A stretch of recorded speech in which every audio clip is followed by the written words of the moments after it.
दोस्तों याद रहे, YouTube हमारे इस वीडियो की नोटिफिकेशन 19 लाख सब्सक्राइबर्स में से सिर्फ 1000 लोगों को ही भेजेगा और थोड़ी देर में इस वीडियो को भी गायब कर देगा, क्योंकि उसे अश्लीलता से ज्यादा पैसे मिलते हैं, न कि हमारे जैसे ज्ञानवर्धक वीडियो से।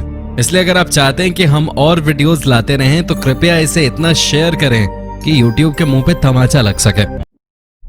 मेक्सिको अपने ऐतिहासिक पर्यटन स्थलों एवं स्वादिष्ट व्यंजनों के अलावा रहस्यमय स्थानों के लिए भी विश्वविख्यात है। यहाँ बोल्सो डे मैपमी के निकट एक मरुस्थलीय भूमि का टुकड़ा है जिसे निःशब्द क्षेत्र या द साइलेंट जोन कहते हैं। स्थानीय भाषा में इसे ला जोना डेल साइलेंसियो कहते हैं।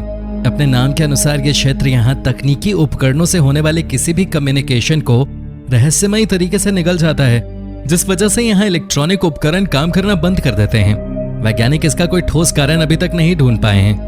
फिलहाल ऐसी परिस्थितियों की वजह के केंद्र में जो तथ्य है वो है इस जगह का असाधारण रूप से रेडियो एक्टिव होना। इस क्षेत्र की पहली रहस्यमयी घटना सन 1940 के दशक में घटी, जब इस क्षेत्र के ऊपर उड़ रहे एक विमान के पायलट फ्रांसिस्को सराबिया ने इस क्षेत्र में उड़ने के दौरान अपने साथ होने वाले अजीबोगरीब अनुभवों के बारे में बताया। उन्होंने बताया कि उनके वैमानिक उपकरण उनके नियंत्रण से बाहर होकर विचित्र तरीके से व्यवहार कर रहे थे और उनके विमान ने किसी भी प्रकार का सिग्नल भेजना और प्राप्त करना बंद कर दिया था। बाद में उन्होंने किसी तरीके से अपनी जान बचाई।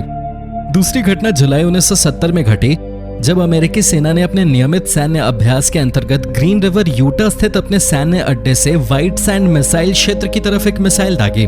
दागे जाने के कुछ ही सेकंड्स के बाद अमेरिकी सैन्य अड्डे ने मिसाइल से अपना नियंत्रण खो दिया और मिसाइल मैपमी के मरुस्थलीय क्षेत्र में जा गिरी। दुर्घटना के कारणों को जानने के लिए अमेरिकी वायुसेना ने मेक्सिको की सरकार से अनुरोध किया तो मेक्सिकन गवर्नमेंट ने अमेरिकी वायुसेना के अधिकारियों को उस इलाके की छानबीन और शोध करने की अनुमति प्रदान की। कहा जाता है कि उस रॉकेट में 2 छोटे कंटेनर थे जिनमें कोबाल्ट का समस्थानिक कोबाल्ट 57 भरा था, जो कि एक उच्च रेडियोधर्मी तत्व है। लेकिन विशेषज्ञ मानते हैं कि केवल इतने से ही कोई मिसाइल अपने निर्धारित पथ को त्याग कर किसी दूसरे पथ पे नहीं मुड़ सकती। वैज्ञानिकों ने अपने शोध में पता लगाया है कि वहां किसी भी प्रकार का कोई सिग्नल, चाहे वो रेडियो एक्टिव हो या विद्युत चुंबकीय, काम नहीं कर सकता।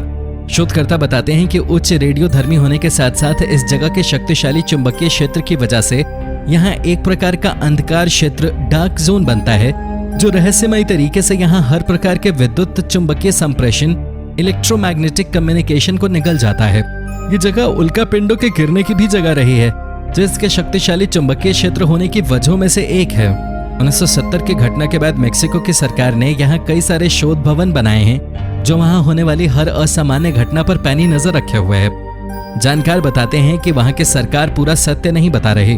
दरअसल उनका मानना है कि वहाँ शोध करने वाले वैज्ञानिक जिन तथ्यों पर वास्तव में शोध कर रहे हैं, उनके बारे में बाकी दुनिया को अधिक अंदाजा नहीं है। उनके इस अनुमान के पीछे कुछ वजहें हैं, जैसे वहाँ विचित्र प्रकाश से घिरी हुई कुछ वस्तुओं का प्रकट होना और डिस्क जैसे आकार की उड़न तश्तरियों का दिखना आदि। वहाँ के स्थानीय लोगों का दृढ़ विश्वास है कि यह जगह दूसरी दुनिया के परग्रही एलियंस के आने जाने का द्वार भी है। वहाँ खेतों पर काम करने वाले लोगों ने उन विचित्र प्रकाशों और असामान्य अजनबियों को देखा है, जिनके बारे में कहा जाता है कि वो ऊपर आसमान से आए हैं। वास्तव में उनमें से 3 सुनहरे बालों वाले अजनबियों को कई स्थानीय लोगों ने देखा है, जिनके अजीब से दिखने वाले विमान जब कभी उनके खेतों पे उतरे हैं, उस स्थान की पूरी फसल जलकर काली हो गई है। स्थान का एक दिलचस्प पहलू यह भी है कि भौगोलिक रूप से यह मिस्र के पिरामिड और कुख्यात बरमूडा ट्रायंगल के समानांतर है। आधिकारिक रूप से इस स्थान पर परग्रही गतिविधियों के कोई प्रमाण नहीं मिले हैं, लेकिन यहाँ के स्थानीय लोग न समझ आने वाली कई असाधारण घटनाओं के गवाह बने हैं। यद्यपि ये स्थान बरमूडा ट्रायंगल तो नहीं है, क्योंकि यहाँ वस्तुएं गायब नहीं हो रही हैं, लेकिन यहाँ इलेक्ट्रॉनिक उपकरणों के होने वाले असामान्य व्यवहार और वैज्ञानिकों की निरंतर उपस्थिति इस बात का प्रमाण है कि यहाँ सब कुछ सामान्य नहीं है। वैसे भी डार्क जोन में कई राज दफन होते हैं और मामला अगर परग्रही गतिविधियों का हो तो ज्यादातर लोग उससे दूर रहना ही बेहतर समझते हैं। किसी जमाने में पाटलिपुत्र के नाम से प्रसिद्ध क्षेत्र पटना आज मुख्य शहर है।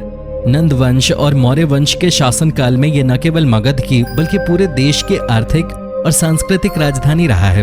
अपनी विरासत को इतिहास में खोजते हुए इस शहर में कुआं है, अगम कुआं। प्राप्त जानकारी के अनुसार लगभग 2000 वर्ष पुराने इस कुएं की विशेष बात यह है कि जब से यह कुआं अस्तित्व में आया है तब से आज तक ये कभी नहीं सूखा।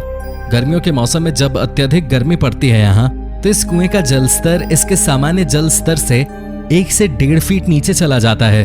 और वर्षा ऋतु में जलस्तर 1 से 1.5 फीट ऊपर चला आता है। एक मान्यता के अनुसार सम्राट अशोक के समय से अस्तित्व में आए इस कुएं का रहस्य जानने का अब तक 3 बार प्रयास किया जा चुका है। सबसे पहली बार 1932 में, दूसरी बार 1962 में और तीसरी बार 1995 में, मगर आज भी ये एक पहेली बना हुआ है। कहा जाता है कि कई बार भयंकर सूखा, अकाल पड़ने पर भी इसका पानी नहीं सूखा और नहीं भयंकर बाढ़ों के आने पर इसके पानी में कोई बढ़ोतरी हुई। इस कुएं की एक और विशेषता है कि इसके पानी का रंग बदलता रहता है। इस कुएं के कभी न सूखने वाले पानी के पीछे यहाँ के क्षेत्रीय निवासी ये तर्क देते हैं कि यह कुआं पश्चिम बंगाल स्थित गंगा सागर से जुड़ा है। वे बताते हैं कि एक बार एक अंग्रेज की छड़ी गंगा सागर में गिर गई थी, जो बहते बहते पाटलिपुत्र स्थित इस कुएं के ऊपर आकर तैर रही थी। आज भी वो छड़ी कोलकाता के म्यूजियम में रखी हुई है। सम्राट अशोक के समय भारत आए चीनी दार्शनिकों ने अपनी पुस्तकों में इस कुएं का उल्लेख इसी रूप में किया है। दोस्तों, आज की वीडियो में इतना ही। कैसा लगा कमेंट करके हमें जरूर बताइएगा। साथ ही वीडियो को लाइक और शेयर करना ना भूलें। हम मिलेंगे आपसे एक ऐसी ही नई वीडियो के साथ।